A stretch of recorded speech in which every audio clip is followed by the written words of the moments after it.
I am Omega Pax. This is the history of the Headmasters Transformers. The Final Showdown on Earth, Part 1. The Final Showdown on Earth, Part 1 is the 34th episode of Transformers The Headmasters. It first aired in Japan on March 25th, 1988 on Nippon TV. Chaos erupts on Earth when the Decepticons return and massive death towers appear in strategic locations across the planet. Can the Autobots stop Scorponok's final attempt to destroy the world? Let's find out.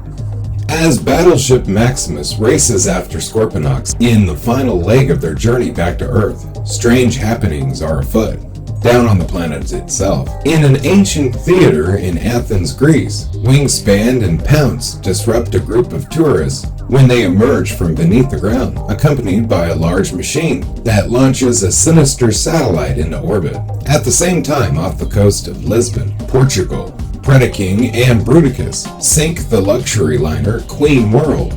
News of these attacks reach Spike and Carly at Autobot City, and although they attempt to map the location of the Decepticon staging base using the information, they are more concerned with the facts that these attacks have come just as the continuing operation to restore past damage caused by the villains around the planet have reached a crucial stage. Refusing to halt the plan, Spike dispatches the Protectobots, Throttlepots, and Autobot clones to attend the situation. Back out in space, Battleship Maximus pushes all of its systems to the limits to catch up with Scorponok. Wheelie is eager to get into the thick of the fighting, and teases the brooding Daniel, who is dwelling on the apparent death of Six-Shot and the possibility of war on Earth. Believing that Scorponok has reached Earth at this point, Chrome Dome apologizes for accepting Six-Shot's challenge and delaying the group, but Point Blank tells him that it is in the past, and not to lose his fighting spirit for the battle in the future, immediately leading to serious ribbing for Chrome Dome from the other Headmasters over his new best friend. Fortress contacts Autobot City, and Metroplex gives him the bad news. Even as Battleship Maximus plunges into Earth's atmosphere, an unpleasant trip for the surprising hitchhiker clinging to the hull, Six-Shot. Meanwhile, the mysterious Decepticon activities on Earth continue, with the emergence of a mysterious metal tower in Australia, where the Protectobots battle Bruticus. Elsewhere, in Chile, another one of these death towers appear, and the Throttlepots and clones investigate and find Predaking waiting for them. At that point, Battleship Maximus sets down on Earth, and is met by Metroplex, who reveals these new developments to the assembled Headmasters and Target Masters. The Target Masters head off to investigate the Santiago Death Tower, while the Headmasters confer on the situation. Fortress realizes that the two Death Towers are the same latitude in the southern hemisphere, and expects to see two more appear in the north before long, suspecting that they are part of Scorponok's plan to blow up Earth. In the middle of the meeting, RC rushes in with more bad news, that Spike's aircraft has made an emergency landing in the Andes Mountains while on its way to Santiago. The distressed Daniel, unsure if his parents are alive or dead, insists on accompanying the Headmasters on the search for the downed plane.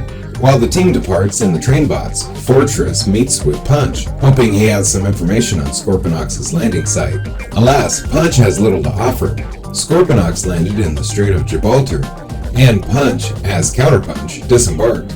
But the giant scorpion vanished before he could even turn around. Meanwhile, the Target Masters arrived in the midst of battle in Santiago, and Point Blank downs Predaking with a single shot. Sure Shot attempts to scan the Death Tower, but just then it surges with energy so powerful that it caused his scanner to blow up. As they watch, a crackling stream of energy flows from the tower's peak, with the same thing occurring in Australia. There, Wingspan and Pounce arrive to inform Bruticus that they are pulling out. Defensor attempts to pursue, but the energy from the Death Tower blasts him out of the sky.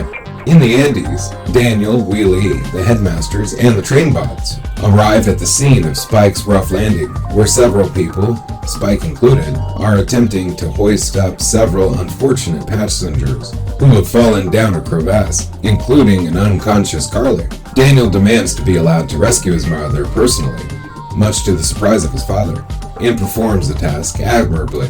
They report back to Battleship Maximus on their success, where Fortress has deduced that the Death Towers are drawing energy from Earth's core. Elsewhere, Bruticus and the Decepticon clones cross paths with Sixshot, and are suspicious when he does not know that they are supposed to rendezvous with Scorponok at the North Pole. Bruticus is set on ahead as the clones talk about the plasma energy collecting satellites they put in orbit, having gained enough information from them. Sixshot suddenly lashes out at them, decapitating them and departing.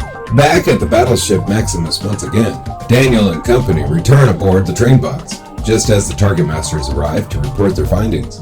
Their scans have revealed that the Death Towers are comprised of a mysterious substance from an alien civilization known as chrysmig metal, which emits electromagnetic radiation when it comes into contact with energy.